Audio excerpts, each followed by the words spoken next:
তৃণমূলের আরও দুজন এমপি সাংসদ তারাও এনসিপিআইতে যোগ দিতে পারেন এমনটা জল্পনা তৈরি হচ্ছে দিল্লির রাজনীতিতে, এবং তারা ইতিমধ্যে কথা বলেছেন এমনটাও জানা যাচ্ছে। 20 জন সাংসদ নিয়ে যে একটা বিষয় রয়েছে, তার অন্তত 6 জন তারা কিন্তু আমাদের এই দিকের সঙ্গে, অর্থাৎ মমতা বন্দ্যোপাধ্যায়ের প্রতি পূর্ণ আস্থা রেখে যারা করছেন, তারা অন্তত 6 জন তারা পুরোদস্তুর যোগাযোগ রেখে চলেছেন। কারণ তাদের 2-3টে সমস্যা হচ্ছে। একটা হচ্ছে তারা বিজেপি বিরোধী ভোট পেয়ে গিয়েছেন, ওখানে গিয়ে যেই আচমকা প্রো বিজেপি করতে হচ্ছে সেটা তাদের এলাকায় মানুষের কাছে, ভোটারদের কাছে এটা আনঅ্যাকসেপ্টেবল হয়ে গেছে। ফলে তাদের লোকালি একটা বিরাট ক্রেডিবিলিটির প্রবলেম হয়ে যাচ্ছে।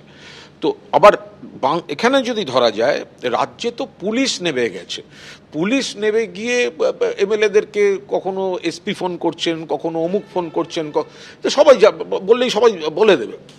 ফলে এখানেও অন্তত মিনিমাম মানে 30+, 30-এর বেশি, 30 তো আমি কম বলেছি।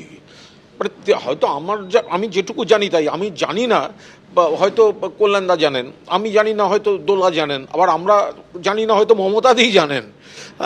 এই সংখ্যাটা অনেক বেশি।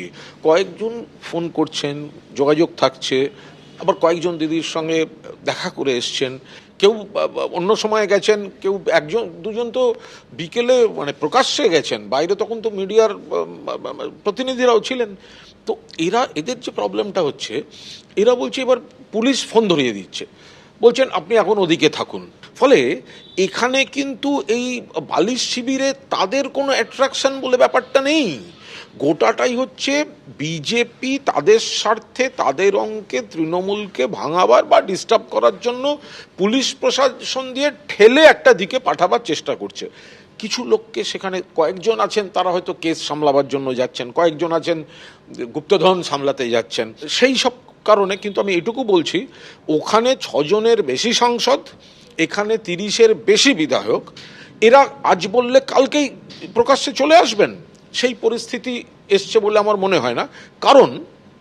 কারণ পুলিশ প্রশাসনের প্রোটেকশনটা তো আমরা দিতে পারবো না, কিন্তু এরা কিন্তু প্র্যাকটিক্যালি বিজেপির হাতে দোল খাচ্ছেন। কারণ এরা এলাকায় যাই বলুন, কেউ বলছে এনসিপিআই, কেউ বলছে ভালো তৃণমূল, বেসিক্যালি এরা বিজেপি ওদের প্রোটেকশন দিয়ে দাঁড় করিয়ে রেখেছে।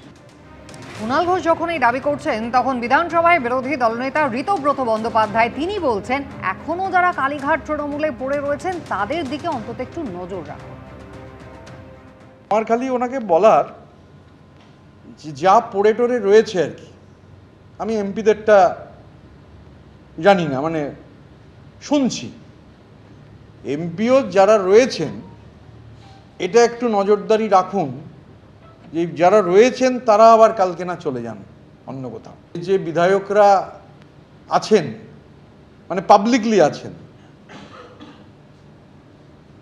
সেই বিধায়কদের একটু নজরদারির মধ্যে রাখার অনুরোধ করব।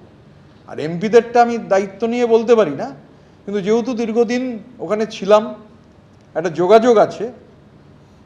কালকেই একজন এমপি, মানে যিনি এনসিপিআইয়ের সদস্য নন, তার সঙ্গে আমার দীর্ঘ প্রায় 40 মিনিট টেলিফোনে কথা হয়েছে। তো মানে ঠিক আছে, বলেছেন, বলতে তো কোনো ট্যাক্স লাগে না, অসুবিধার কি আছে।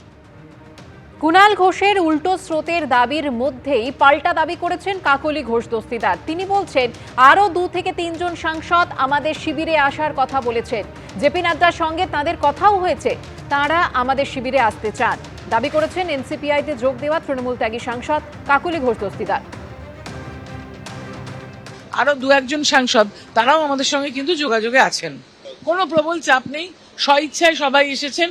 কেননা এখানে যে বালি চুরি, মাটি চুরি, কয়লা চুরি, সোনা চুরি, এগুলো তো কাগজে আসছে, এগুলো তো ডকুমেন্টেড অন্যায়, এবং অনেকে অ্যারেস্ট হয়েছে। তার জন্য অনেকে চলে এসছেন হইওয়াল ছেড়ে, এবং তারা স্বইচ্ছায় এসেছেন।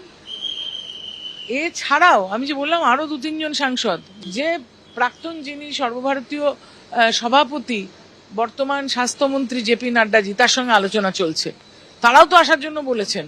সুতরাং আরো সাংসদরা কিন্তু এনসিপিআইতে যোগ দেওয়ার জন্য আমাদের সঙ্গে যোগাযোগ করেছেন, এটা ঘটনা। এবিপি আনন্দ, এগিয়ে থাকে, এগিয়ে রাখে।